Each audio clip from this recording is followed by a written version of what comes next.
Hello friends, कहानियाँ किसे channel में आपका स्वागत है। तो चलिए कहानी का अगला भाग शुरू करते हैं। फ्रेंड्स, पिछले भाग में हमने पढ़ा था कि जब रमला की मैडम तान्या को रमला की शिकायत करती है तो विशाल बात को संभालते हुए कहता है, सॉरी मैडम, बात यह है कि यह कुछ अपसेट हो गई थी इसलिए ऐसा हुआ, भविष्य में ऐसा कुछ नहीं होगा। मैडम बोली, देखो सर, वह अपसेट थी तब आपको हेल्प करनी चाहिए। आप जैसे लोगों के ही बच्चे बिगड़ जाते हैं और सारा दोष स्कूल पर डाल दिया जाता है। नहीं मैडम, हम भविष्य में आपको इस तरह की शिकायत का मौका नहीं देंगे। विशाल ने विश्वास दिलवाया। ठीक है, इस बार हमने माफ़ किया। यदि इस तरह का व्यवहार दोहराया गया तब हमें सख्त एक्शन लेने पर मजबूर होना पड़ेगा। तो चलिए फ्रेंड्स, अब आगे शुरू करते हैं। आप समझ लेना, सख्त एक्शन का मतलब है स्कूल से हटाना, मैडम ने कड़ी हिदायत देते हुए कहा। विशाल व तान्या घर लौट आए। घर आते ही विशाल तान्या पर क्रोध करता हुआ बोला, देखो तान्या, ऐसे कब तक चलेगा? यदि रमला को स्कूल से हटा दिया गया तब हम क्या करेंगे? इस स्कूल के अलावा सभी स्कूल बहुत महंगे हैं और सब पूछेंगे कि पिछले स्कूल से क्यों हटाया गया, क्या जवाब देंगे? तान्या बोली, तुमने इसको सिर पर चढ़ा लिया है और अब सारा दोष मुझ पर थोपा जा रहा है। आप भी ध्यान दो, सारी ड्यूटी मेरी ही है क्या? विशाल तान्या को समझाते हुए बोला, मैं सुबह जाकर रात को वापस आता हूँ, दिन में तुम ही रहती हो। तान्या अपनी आंखें लाल करती हुई बोली, मुझसे इतना नहीं हो सकेगा कि नौकरी भी करूं, घर का काम भी करूं और बच्ची का ध्यान भी रखूं। विशाल शांति से बोला, तान्या, इस तरह की बातें करना ठीक नहीं है, इस तरह हालात खराब हो जाएंगे। मैंने तुमसे आज तक ऊंची आवाज़ में कभी भी बात नहीं की है। यदि घर की बात घर से बाहर चली गई तब परिणाम ठीक नहीं होगा, इसलिए इन सब बातों को आपस में ही हल कर लें, तब ज़्यादा ठीक रहेगा। तान्या बोली, मैंने बाहर किसको कहा है? विशाल उसको समझाते हुए बोला, मैंने यह कब कहा कि तुमने बाहर किसी को कहा है? मैं तो तुमको उदाहरण देकर समझा रहा था, तुम गलत अर्थ निकालने लगी। बात बढ़ती देखकर विशाल ने चुप रहना ही अच्छा समझा। विशाल की समझ में आ रहा था कि इस समय इसको समझाना बहुत कठिन है। उधर तान्या का मस्तिष्क भी काम नहीं कर रहा था। वह स्वयं को ही अपने मम्मी पापा की मौत का दोषी मानकर परेशान हो रही थी। विशाल भी उसकी बातों पर कम ही ध्यान देने लगा था। अब विशाल व तान्या के बीच दूरियां बढ़ने लगी थी। अब रमला भी लगभग 10 वर्ष की हो गई थी। वह भी दोनों के बीच के झगड़े को समझने लगी थी। रमला विशाल व तान्या से अपने दादा दादी व नाना नानी के विषय में पूछती, तब वह दोनों चुप रह जाते। जब वह उसे समझाते कि वह बहुत दूर रहते हैं। रमला के स्कूल की जब छुट्टियां होती तब साथ के बच्चे बताते कि वह अपने नाना के घर जा रहे हैं। रमला भी अपने मम्मी पापा से जिद करती थी कि वह भी नाना नानी व दादा दादी के पास जाएगी। तब वह बहाना बनाकर चुप रह जाते थे। एक दिन रमला ने जिद पकड़ ली। तब विशाल ने उसे समझाया कि उनका उनसे झगड़ा हो गया है, इसलिए वह हमें पसंद नहीं करते हैं। वह उनका मोबाइल नंबर मांगने लगती और कहती, मैं बात करूँगी। विशाल व तान्या ने उसको समझाया कि हमने भाग कर शादी की थी, तेरे दादा दादी व नाना नानी हमारी शादी से नाराज हैं। इस बात का रमला के ऊपर बुरा प्रभाव पड़ा और वह ज़्यादा जिद्दी होने लगी। वह दोनों की कोई बात नहीं मानती थी। रमला के इस व्यवहार से तान्या और अधिक परेशान रहने लगी। अब तान्या ने अपनी बीमारी के विषय में विशाल को भी बताना छोड़ दिया। उससे उसकी बीमारी अंदर ही अंदर बढ़ने लगी और एक दिन वह चक्कर खाकर बेहोश होकर गिर पड़ी। तब स्कूल वालों ने उसे अस्पताल में एडमिट करवाया और डॉक्टर द्वारा लिखे टेस्ट करवाने पर पता चला कि उसके गले में ट्यूमर है। वह तीसरी स्टेज पर है। जब से तान्या को ट्यूमर का पता चला था तब से उसे अपने जीवन का अंत नजर आने लगा था। उसके जीने की इच्छाएं भी मर चुकी थी। वह अपने दिल पर अपराधी का बोझ लिए जी रही थी। उसने विशाल को भी समझाया कि वह रमला का ध्यान रखना सीख ले, क्योंकि अब उसकी सांसें मालूम नहीं कब बंद हो जाएं। तान्या रमला से अपना ममत्व भी कम करने की कोशिश करती जा रही थी। वह सोचती थी कि वह उससे दूरी बना ले, जिससे उसके मरने के बाद उसकी याद करके परेशान न हो। एक दिन तान्या के मन में विचार आया कि ईश्वर बुरे कर्मों की सजा अवश्य देता है।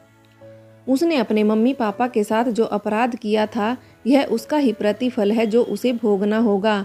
साथ जो उसे बचपन में अपने पापा द्वारा सुनाया हुआ एक दृष्टांत याद आ गया। एक पिता व बेटी कहीं जा रहे थे।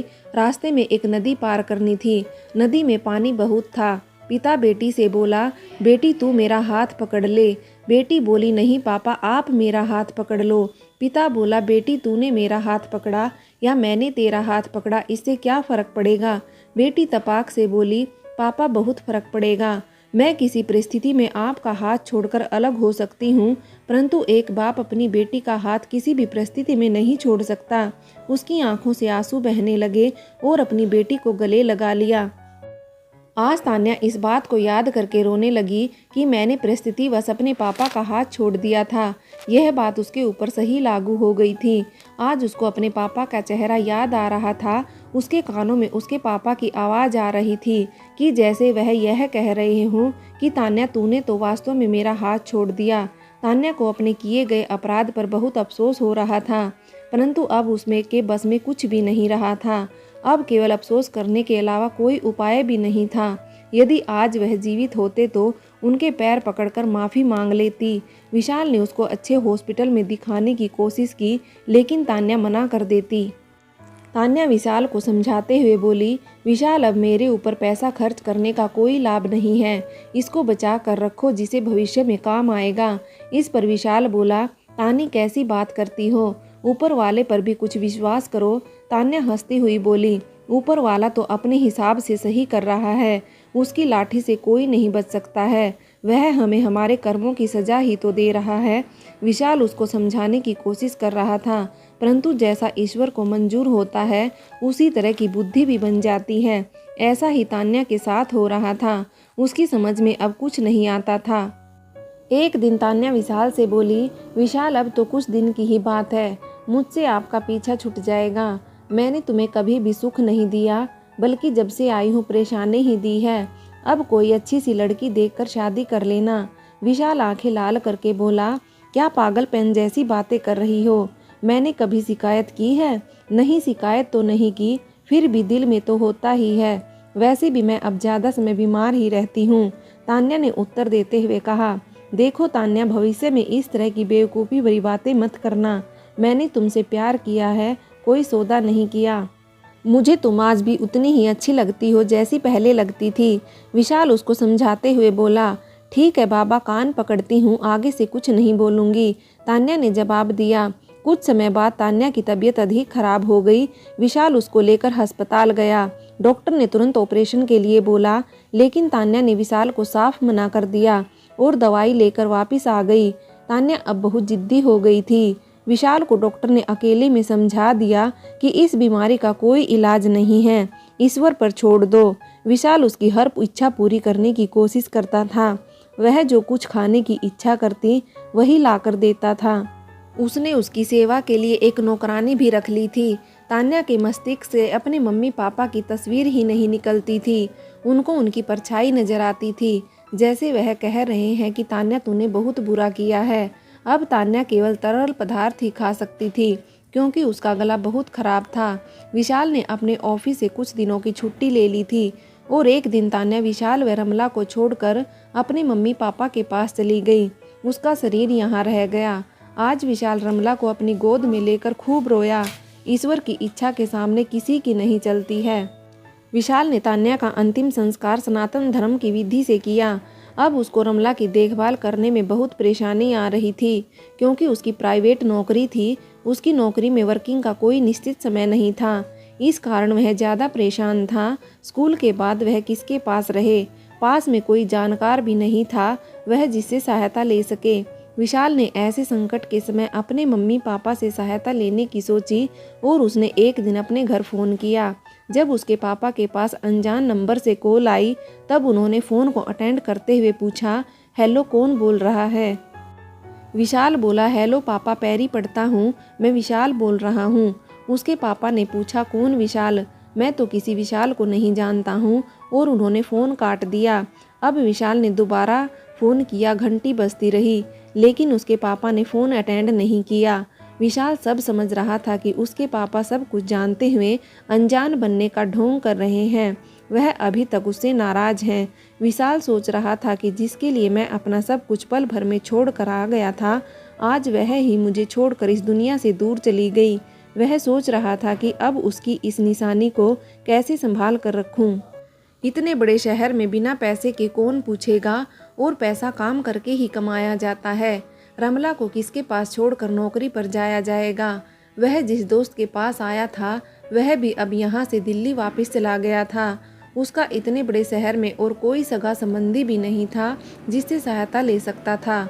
यही सब सोचकर उसने अपने घर फ़ोन किया था कि शायद अब उनकी नाराज़गी दूर हो गई हो, परंतु उन्होंने तो पहचानने से भी मना कर दिया। विशाल को अपने गांव में अपने घर के पड़ोस में रहने वाले अंकल आंटी को फ़ोन करने की सोची कि शायद वह मम्मी से बात करवाए। अब उसने उसको फ़ोन किया और बोला, हेलो अंकल, मैं विशाल बोल रहा हूँ। उधर से आवाज़ विशाल, वही विशाल जो किसी की लड़की लेकर भाग गया था। विशाल, वाह बेटा, तूने अपने खानदान का नाम बहुत ऊंचा कर दिया था। आज इधर की याद कैसे आ गई? विशाल को उन्होंने पूछा। मम्मी से बात करनी थी, उनका नंबर नहीं मिल रहा है।